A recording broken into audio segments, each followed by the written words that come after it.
بے شرم بے حیا کو جو نبی پاک کے گھرانے کے بارے میں بکے، اسے امام سعودی عرب میں مسجد نبی میں درس دینے والا جس نے تقریر سننی ہو میرے پاس ہے، وہ کہتا ہے یزید تو بڑا اچھا آدمی تھا، اس نے تو بڑی خدمت کی، تو میں نے اسے کہا رشتہ داری کر لیا یزید کے ساتھ، قریب ہو جا۔ شرم نہیں آتی؟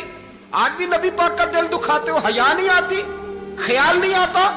اور لوگ گھر میں بیٹھ کے باتیں کرتے ہیں، کہتے ہیں جی جو بیت اللہ میں ہو وہ بھی برا ہو سکتا ہے۔ بیت اللہ میں تو 360 بت بھی تھے، وہ اچھے تھے۔ مدینے میں تو 360 منافق بھی رہے، پوری سورہ منافقون نازل ہوئی، وہ اچھے تھے۔ عجیب تماشا بنا دیا لوگوں نے مذہب کا۔ کہتا ہے یزید نے تو بڑی خدمت، تو عبید اللہ ابن زیاد نے قتل کیا۔ بے شرمو، اگر عبید اللہ ابن زیاد نے بھی قتل کیا تھا تو حکومت کس کی تھی؟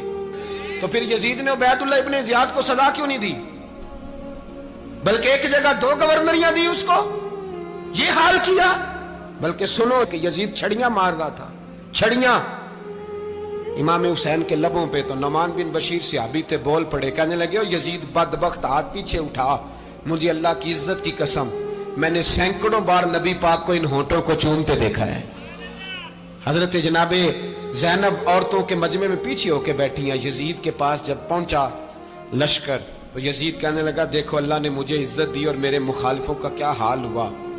تو بی بی زینب بول پڑی، اتنے صدمے سہے پر آواز توانا ہے، جاندار ہے، جاندار۔ ہمارا کسی بندے سے جائیداد کا رٹا نہیں، ہم تو چاہتے ہیں امت اکٹھی ہو جائے، لیکن جو بندہ نبی پاک کی ماں کو دوزخی کہے، حضور کے باپ کو جہنمی کہے، یزید کو امیر المومنین کہے، اس کے ساتھ اتفاق رائے کر لیا جائے، یہ مذہب ہماری سمجھ میں نہیں آتا، بالکل نہیں آتا، قطعاً نہیں ہماری سمجھ میں آتا۔ کیسے اتحاد کر لیا جائے؟ یہاں تو میرے بھائی جو ہمارے ابا کا مخالف ہو اس سے اتحاد نہیں ہوتا، اور جو نبی پاک کے والد کو دوزخی کہے اس سے اتحاد ہو جائے۔ کہتے ہیں جی وہ جی اتنی فرقہ واریت ہو گئی، ہم کس مسجد میں جائیں؟ 60 پارٹیاں پاکستان میں رجسٹرڈ ہیں جو الیکشن لڑتی ہیں، کبھی کسی بندے کو ٹینشن نہیں ہوئی کہ کس کے پاس جائیں کس کے پاس نہ جائیں، کبھی نہیں کو بولا کہ اب وہ بھی کھڑا ہو گیا، وہ بھی، کوئی ٹینشن نہیں۔ مذہب کی باری ٹینشن ہو جاتی ہے، اتنا بڑا مذہب ہوتا ہے بھائی، غلط بندے بھی آ ہی جاتے ہیں بیچ میں، تھوڑا پہچان کے چلنا پڑتا ہے صحیح کون ہے اور غلط۔ اور یہی تو ہمیں امام حسین نے بتایا ہے کہ مذہب کے اندر ہی تم نے شناخت کرنی ہے کہ بندہ ٹھیک کون ہے اور بندہ غلط۔ یہی تو کربلا ہے، یہی تو امام حسین نے بتایا، کفر اسلام نہیں، حق اور باطل۔ تو سمجھیے گا، حضرت سیدہ زینب نے جب سنا نا کہ یہ کہہ رہا ہے کہ مجھے اللہ نے عزت دی، تو جناب زینب بولی، نعمان بن بشیر کہتے ہیں بی بی بولی، اتنے صدمے ہیں پر جناب زینب بولی اللہ اکبر، اس انداز میں بولی کہ پہلے قرآن مجید کی آیت پڑھی، کہنے لگی وَتُعِزُّ مَن تَشَاءُ وَتُذِلُّ مَن تَشَاءُ بِيَدِكَ الْخَيْرُ إِنَّكَ عَلَىٰ كُلِّ شَيْءٍ قَدِيرٌ۔ اور پھر کہنے لگی یزید تو بکتا ہے، کہتا ہے کہ تو عزت والا ہو گیا، یہ تیری حکومت ہے، 4 دن گزرنے دے، تجھ پہ کوئی لعنت بھی نہیں برسائے گا، اور میرے بھائی کا قیامت تک ممبروں میں اور خطبوں میں ذکر ہوا کرے گا، وقت گزرنے دے۔ جب جناب بی بی زینب بول رہی تھی تو حضور کے ایک نابینا صحابی پاس بیٹھے تھے، جناب نعمان بن بشیر کا ہاتھ ہلایا، ہلا کے کہنے لگے کیا علی آ گئے؟ تو علی کی آواز لگتی ہے، جبریل امی بول رہے ہوں جیسے، حکمت کے گوہر رول رہے ہوں جیسے، دربار دمشق میں بی بی زینب کا خطاب، منبر پہ علی بول رہے ہوں جیسے۔ میرے بھائی بس کربلا والا قافلہ تو مدینے پہنچ گیا، 3 سال یزید نے حکومت کی، شرابیں عام ہو گئیں، مکے پہ حملہ ہوا، خانہ کعبہ کا غلاف جلا، مدینے پہ اس نے حملہ کیا، 3 دن مسجد نبوی میں اس نے گھوڑے باندھے، مسجد نبوی میں صحابہ کو نکال کے اپنا اس نے امام مقرر کیا، لیکن پھر امت نے اسے قبول نہ کیا، پھر وہ رسوا ہوا اور آج تک وہ رسوا ہے، لیکن امام حسین کا نام کل بھی زندہ تھا اور آج بھی۔ درس یہ ہے، پیغام یہ ہے، پیغام یہ ہے، یاد رکھو موت تیزی سے آ رہی ہے، ہمارے ساتھ والے دائیں بائیں والے سب چلے گئے، اسی طرح نمبر لگے گا، ایک دن اعلان ہوگا، ضمیر کے قیدی بن کے زندگی نہ گزارو، بالکل نہ گزارو، یہ تھوڑی سی زندگی ہے، دنیا سجن المومن، حق بات کرو، حق پہ ڈٹنا سیکھو، دین سمجھو، خبردار رسول پاک صلی اللہ علیہ وسلم کے دین میں ظالم، جابر، فاسق، فاجر کی کوئی گنجائش قطعاً نہیں ہے۔ اپنے آپ کو سمیٹو، اپنے آپ کو سنبھالو، دین میں اپنا کردار ادا کرنے کی کوشش کرو، دین طلب کرتا ہے ہم سے کہ ہم نے دین کو کیا دیا ہے. امام حسین نے سارا گھرانہ دین کے لیے دے دیا. ہمارا جو بچہ کسی کام کا نہیں رہتا اسے مدرسے داخل کراتے ہیں. ہم نے دین اتنا کمزور کر دیا ہے کہ عالم اگر شور نہ کریں، عالم اگر شور نہ کرے، زور نہ کرے، گھٹن والا ماحول ہو گیا. مذہب کی پوزیشن کمزور کر دی. اب جہاں تک اس بات کا تعلق ہے جی فرقے ہو گئے، تو میرے بھائی یہ کوئی اتنی خطرناک بات ہے، یہ کوئی اتنا مشکل معاملہ نہیں ہے. یہ تو امام حسین نے بتا دیا تھا کہ یزید کے طور پر ایک غلط فرقہ کھڑا ہو گیا ہے، لہذا اس کا مقابلہ کرنا ہے. اس میں کوئی بری بات ہے؟ لیکن ایک سبق ہے بزرگوں کا کہ اگر سچی بات بھی نہیں کرنی تو پھر اس منبر کا حق ادا نہیں ہوتا. جو سچ بولے وہ حسینی ہے، جو ظالم کے سامنے کھڑا ہو جائے وہ حسینی ہے. جو مصلحت کوش ہو، جو کہے ٹائم نہیں، گراؤنڈ ریالٹی نہیں، حالات نہیں، طبیعت نہیں، موقع نہیں، تو ابھی امام حسین کے پیغام کو نہیں سمجھا.